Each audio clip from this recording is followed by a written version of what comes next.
Hey, we have made it. We are at the end of Second Chronicles, covering chapter 35 and 36. Sadly, we see the end of a very good king in Josiah, and then the complete reversal. Things go downhill, and we see the fall of Jerusalem. The fall of Israel is going to take place, and we're going to see that in chapter 36. So, a lot of things to cover. So, let's go ahead and start reading. Josiah celebrated the Passover to the Lord in Jerusalem, and the Passover lamb was slaughtered on the 14th day of the first month. He appointed the priests to their duties and encouraged them in the service of the Lord's temple. He said to the Levites, who instructed all Israel and all who had been consecrated to the Lord, "Put the sacred ark in the temple with that Solomon, son of David, king of Israel, built. It is not to be carried about on your shoulders. Now serve the Lord your God and his people Israel. Prepare yourselves by families in your divisions, according to the instructions written by David, king of Israel, and by his son Solomon. Stand in the holy place with a group of Levites for each subdivision of the families for your fellow Israelites, the lay people. Slaughter the Passover lambs, consecrate yourselves, and prepare the lambs for your fellow Israelites, doing what the Lord commanded through Moses." Josiah provided all the lay people who were there a total of 30,000 lambs and goats for the Passover offerings, and also 3,000 cattle, all from the king's own possessions. His officials also contributed voluntarily to the people, and the priests and the Levites, Hilkiah, Zechariah, and Jehiel. The officials in charge of God's temple gave the priests 2,600 Passover offerings and 300 cattle. Also, Conaniah, along with Shemaiah and Nathanael, his brothers, and Hashabiah, Jehiel, and Jozabad, the leaders of the Levites, provided 5,000 Passover offerings and 500 head of cattle for the Levites. The service was arranged, and the priests stood in their places and with the Levites in their divisions as the king had ordered. The Passover lambs were slaughtered, and the priests splashed against the altar the blood handed to them, while the Levites skinned the animals. They set aside the burnt offerings to give them to the subdivisions of the families of the people to offer to the Lord, as it is written in the book of Moses. They did the same with the cattle.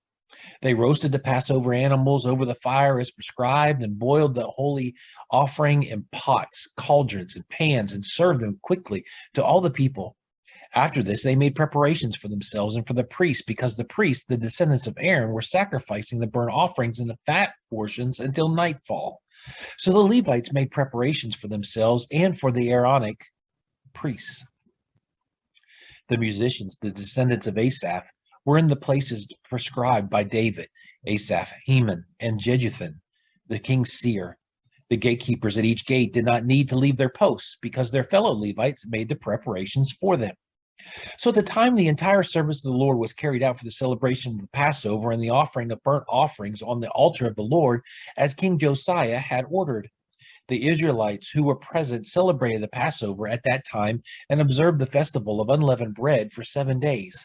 The Passover had not been observed like this in Israel since the days of the prophet Samuel, and none of the kings of Israel had ever celebrated such a Passover as did Josiah, with the priests, the Levites, and all Judah and Israel who were with the people of Jerusalem.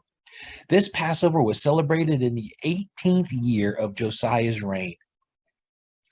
After all this, when Josiah had set the temple in order, Necho, king of Egypt, went up to fight at Carchemish on the Euphrates, and Josiah marched out to meet him in battle. But Necho sent messengers to him, saying, "What quarrel is there, king of Judah, between you and me? It is not you I am attacking at this time, but the house with which I am at war. God has told me to hurry, so stop opposing God who is with me, or he will destroy you." Josiah, however, would not turn away from him, but disguised himself to engage him in battle. He would not listen to what Necho had said at God's command, but went to fight him on the plain of Megiddo. Archers shot King Josiah, and he told his officers, "Take me away, I am badly wounded." So they took him out of his chariot and put him in his other chariot and brought him to Jerusalem, where he died. He was buried in the tombs of his ancestors, and all Judah and Jerusalem mourned for him. Jeremiah composed laments for Josiah, and to this day all the male and female singers commemorate Josiah in the laments. These became a tradition in Israel and are written in the laments. The other events of Josiah's reign and his acts of devotion, in accordance with what is written in the law of the Lord, all the events from David, from beginning to end, are written in the book of the kings of Israel and Judah. And the people of the land took Jehoiaz, son of Josiah, and made him king in Jerusalem in his place of his father. Jehoiaz was 23 years old when he became king, and he reigned in Jerusalem 3 months. The king of Egypt dethroned him in Jerusalem and imposed on Judah a levy of 100 talents of silver and a talent of gold. The king of Egypt made Eliakim, a brother of Jehoiaz, king over Judah and Jerusalem, and changed Eliakim's name to Jehoiakim. But Necho took Eliakim's brother Jehoiaz and carried him off to Egypt. Jehoiakim was 25 years old when he became king, and he reigned in Jerusalem 11 years. He did evil in the eyes of the Lord his God. Nebuchadnezzar, king of Babylon, attacked him and bound him with bronze shackles to take him to Babylon. Nebuchadnezzar also took to Babylon articles from the temple of the Lord and put them in his temple there. The other events of Jehoiakim's reign, the detestable things he did, and all that was found against him are written in the books of the kings of Israel and Judah. And Jehoiakim was his son, succeeded him as king. Jehoiakim was 18 years old when he became king, and he reigned in Jerusalem 3 months and 10 days. He did evil in the eyes of the Lord. In the spring, King Nebuchadnezzar sent for him and brought him to Babylon, together with articles of value from the temple of the Lord. And he made Jehoiakim's uncle Zedekiah king over Judah and Jerusalem. Zedekiah was 21 years old when he became king, and he reigned in Jerusalem 11 years. He did evil in the eyes of the Lord his God, and did not humble himself before Jeremiah the prophet, who spoke the word of the Lord. He also rebelled against King Nebuchadnezzar, who had made him take an oath in God's name. He became stiff-necked and hardened his heart and would not turn to the Lord, the God of Israel. Furthermore, all the leaders of the priests and the people became more and more unfaithful, following all the detestable practices of the nations and defiling the temple of the Lord, which he had consecrated in Jerusalem. The Lord, the God of their ancestors, sent word to them through his messengers again and again, because he had pity on his people and on his dwelling place. But they mocked God's messengers, despised his words, and scoffed at his prophets, until the wrath of the Lord was aroused against his people, and there was no remedy. He brought up against them the king of the Babylonians, who killed their young men with the sword in the sanctuary, and did not spare young men or young women, the elderly or the infirm. God gave them all into the hands of Nebuchadnezzar. He carried to the Babylon all the articles from the temple of God, both large and small, and the treasures of the Lord's temple, and the treasures of the king and his officials. They set fire to God's temple and broke down the wall of Jerusalem. They burned all the palaces and destroyed everything of value there. He carried into exile to Babylon the remnant, who escaped from the sword, and they became servants to him and his successors until the king of Persia came to power. The land enjoyed its Sabbath rests. All the time of its desolation it rested, until the 70 years were completed in fulfillment of the word of the Lord spoken by Jeremiah.